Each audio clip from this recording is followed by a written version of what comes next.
They had heard the rumors before they ever saw it with their own eyes. Claims whispered in briefing rooms, muttered in smoke-filled tents, and passed around by young airmen who weren't sure whether to fear the German Focke-Wulf 190 or laugh at the idea that it could ever outturn an American fighter. To most U.S. pilots in 1944, the FW-190 was a brute. Fast, rugged, deadly in a dive, and terrifying a head-on pass. But turning? That was supposed to be its weakness. American pilots swore that no FW-190 could ever match a Mustang, Thunderbolt, or even a Lightning in a tight horizontal turn. That was the one rule everyone believed until a strange, almost unbelievable maneuver began surfacing in combat reports. A maneuver so wild, so out of character for the German fighter, that it forced Allied intelligence to rethink everything they knew. The story begins not in a cockpit, but in a cramped intelligence office somewhere in southern England, where weathered maps covered the walls and stacks of reconnaissance photos lay scattered across metal desks. By early 1944, the air war over Europe had reached a fever pitch. The U.S. 8th Air Force was driving deeper into German territory, hitting factories, rail hubs, and oil fields with relentless force. Every mission over enemy lines meant fighters battling the Luftwaffe in the cold, then air above a continent in flames. The FW-190 had been a shock when it first appeared in 1941. Rugged radial engine, thick wings, heavy armament, and the ability to tear apart a bomber in seconds. But as new American fighters entered the war and tactics evolved, pilots noticed a pattern. The FW-190 couldn't sustain tight turns without losing precious energy. It snapped into stalls quickly, and those stalls could turn fatal. So the Americans adapted. They fought in a vertical, kept their speed, and forced the FW-190 into maneuvers it supposedly couldn't handle. That's why the first report seemed impossible. A P-47 flight returning from a bomber escort mission described a lone FW-190 that, instead of breaking away or trying to outdive the Thunderbolts, suddenly snapped into a brutally tight turn.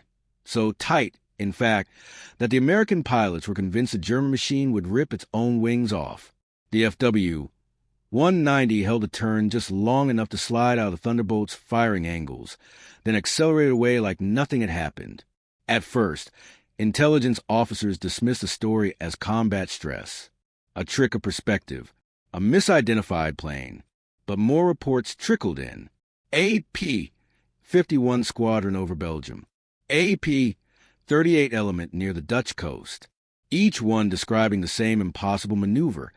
The FW-190 pulling a turn no FW-190 should physically be capable of. The idea bothered Major William Hartley, a Mustang pilot with too many missions under his belt and a reputation for noticing details others overlooked. Hartley wasn't the type to jump at ghost stories. He studied aircraft. He studied pilots. He understood that no machine, no matter how good, moved without reason. So when he heard about the strange maneuver, he wanted answers. As winter turned to spring, the air war shifted again. The Allies now had numerical superiority and better fuel, but that made the Luftwaffe even more desperate. Every German pilot in the air was fighting with dwindling resources, limited training hours, and older aircraft patched together in bomb-scarred hangars. Yet somehow, this bizarre turning trick kept appearing in missions across northern Europe. Hartley's curiosity sharpened the night. He crossed paths with an intelligence officer studying a torn-up German flight manual recovered from a downed pilot. The manual mentioned a not-verfahren, an emergency procedure allowing the FW-190 to execute a dangerously high-rate turn under specific conditions. The instructions were brief and cryptic, more like a warning than a tactic, but they hinted that the FW-190, in the hands of fearless or desperate pilot, could momentarily perform a maneuver far beyond its usual flight characteristics. The manual didn't explain exactly how, so Hartley began asking questions. He spoke with P-47 pilots who fought low over the hedgerows of France. He interviewed bomber gunners who'd seen FW-190s twist away from their fire at the last possible second. He even requested gun camera footage, hoping the shaky black and white frames might reveal the truth the reports could not capture. What he found unsettled him. Each time, the FW-190 began the maneuver by bleeding speed, on purpose. Then, with almost suicidal commitment, the pilot would yank the aircraft into turn at the exact moment the airflow over the wings reached a dangerous threshold. The FW-190 would shudder, wobble, nearly stall, and then grip the turn tighter than physics seemed to allow. Most pilots wouldn't dare attempt it, but a few did, and when they pulled it off, it worked. Still, the Americans didn't understand the deeper secret behind the trick. Not yet. They didn't know why the German pilots were suddenly willing to risk such an aggressive move, or what advantage it gave them beyond momentary escape. In the spring of 1944, all Hartley knew was that something had changed. Some FW-190 pilots had discovered a trick, a wild, last-ditch maneuver that defied everything the Americans thought they knew about the aircraft. A maneuver that seemed less like a tactic and more like a message.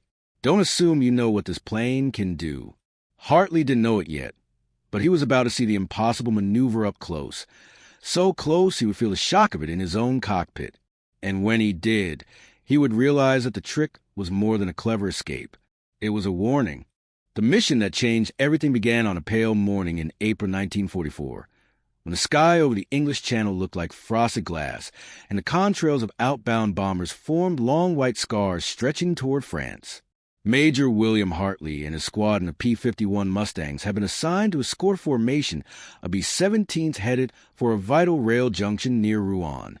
It was supposed to be routine, a long flight, a predictable fight, and then the slow march home. But the Luftwaffe had other plans. Hartley was flying high above the bombers when he saw them, a loose, scattered group of FW-190s approaching from the southeast. They weren't in tight formation. They looked disorganized, even sloppy. That alone was unusual. German fighters were usually precise, disciplined, but these aircraft flew as if each pilot had a different idea of what the mission was. Desperation, Hartley muttered to himself. The Luftwaffe's fuel situation was worsening. Training hours were shrinking, and the strain of constant bombing was taking its toll on German infrastructure. By this point in the war, many FW-190 pilots were barely getting enough flight time to master the basics, let alone advanced tactics. Yet within that disorganized group, one aircraft flew differently. Hartley noticed it immediately, a slate-gray FW-190 weaving through the others like a predator cutting through a school of fish. Its movements were sharper, controlled. It didn't react to the battle. It anticipated it. When the German formation broke apart and plunged toward the bombers, this particular FW-190 angled upward instead, heading directly for Hartley's Mustangs. It wasn't reckless. It was calculated. "Bandit headed our way, 1 o'clock high," Hartley radioed. Two of his wingmen acknowledged, banking outward to bracket the German fighter. The FW-190 held altitude until the very last moment, then dove sharply, trading height for blinding speed. Hartley watched it close the distance with unnerving precision. The fight erupted in an instant. Machine guns buzzed. Vapor trails split. The FW-190 streaked past the first Mustang, then rolled upward with a snap, so crisp it looked choreographed.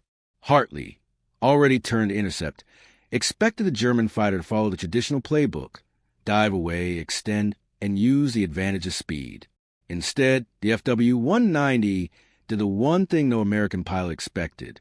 It turned, not a gentle, conservative turn. It ripped into a brutal, high-G sweep that flattened Hartley's eyebrows and made his brain momentarily forget everything it knew. The turn was too tight, too sudden. Hartley was certain the German plane would stall or shed a wing, but it didn't. The FW-190 executed the impossible maneuver with frightening confidence, slicing across Hartley's nose like a scythe. For a moment, the German aircraft was so close Hartley could see the pilot's goggles flash in the sunlight. Hartley's instincts kicked in. He rolled left, pulling into a pursuit curve, expecting the FW-190 to bleed all its speed and fall straight into his sights. But the German pilot wasn't done. Without warning, the FW-190 dropped its flaps, not fully, just enough to bite the air, and snapped into a second, even tighter turn. It was a trick Hartley had never seen before. The sudden drag and lift created a temporary but intense turning capability, transforming the FW-190 from a stubborn heavyweight into a nimble acrobat. It was the secret, a forbidden maneuver, practically suicidal. A flick turn enhanced by the brief use of combat flaps, something the German manuals strongly discouraged because it risked structural failure. But in the hands of a bold pilot, it was magic. Historians would later explain that a few Luftwaffe aces discovered the technique late in the war. The FW-190's broad wings and powerful ailerons allowed it to momentarily enter a near-stall state that, if managed correctly, produced an incredibly sharp pivot, but it required perfect timing. Too early and the plane stalled. Too late and it tore itself apart. The Germans never taught officially, but pilots passed it along quietly, sharing the trick like a secret weapon. Hartley wasn't thinking about aerodynamics in that moment. All he saw was that he was losing him. The FW-190 came out of its insane turn directly behind one of Hartley's wingmen. A burst of 20 millimeters cannon fire tore through the Mustang's tail, sending it spiraling downward in a twisting trail of smoke. Hartley tried to cut inside the turn, but the German plane rolled out effortlessly, climbing away with just enough energy to avoid Hartley's guns. "That's impossible," Hartley growled. But he wasn't ready to give up. He shoved the throttle forward, the Merlin engine roaring so loudly it shook the cockpit. He chased the FW-190 through clouds, across fractured columns of contrails, and into the sun where the German pilot tried to blind him. The dance lasted minutes, but felt like hours. Each time Hartley closed the gap, the FW-190 would perform another variation of the wild turning trick. Tight pivot, flap-assisted roll, momentary stall snap, all executed with precision that bordered on reckless brilliance. It was as if the German pilot knew he couldn't outrun the Mustangs, so he relied on this one forbidden maneuver to stay alive. Hartley pushed his Mustang to its limits, feeling the wings tremble and the G-forces squeeze his vision. He finally began to understand that he wasn't just fighting a machine. He was fighting a pilot with nothing left to lose. And that kind of pilot was the most dangerous of all. The sun was dropping low over the French countryside, casting long, jagged shadows across the patchwork fields. The roar of engines and the staccato rattle of gunfire filled the air like some apocalyptic symphony. Major Hartley's Mustang strained under every ounce of throttle, his arms aching from the G-forces, his heart hammering in his chest. He had chased his FW-190 across 3 separate airspace sectors now, each time watching the impossible trick unfold. Every turn, every roll, every near-stall snap left him in awe and terrified. Then it happened. The German fighter, already nicknamed in Hartley's mind as the Ghost, initiated the maneuver one final time. This time, it was no longer a tactical choice. It was pure desperation. The FW-190 dropped its flaps, banked sharply, and the wings flexed under a load that would have shredded a less sturdy aircraft. Hartley anticipated it, adjusted his approach, but even he couldn't have predicted what came next. The German pilot, with surgical precision, inverted the plane mid-turn, using a flick of rudder and a violent pull on the stick to sling the aircraft out of the apex of the curve. The Mustang's guns flared, and the air seemed to explode with smoke and fire. Hartley's ears rang. For a moment, the world contracted to the thrum of the engines, the whistle of rushing air, and the outline of the German fighter just yards ahead. But when the smoke cleared, the FW-190 had vanished, slipped into a descending cloud bank like a phantom dissolving into mist.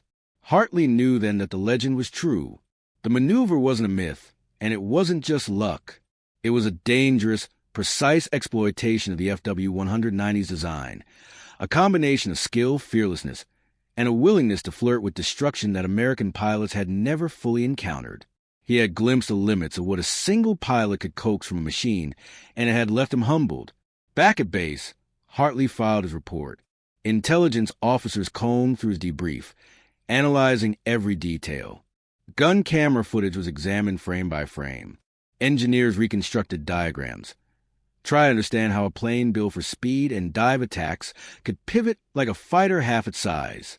The consensus: the Germans had discovered a hidden potential within the FW-190, one that most pilots would never dare attempt.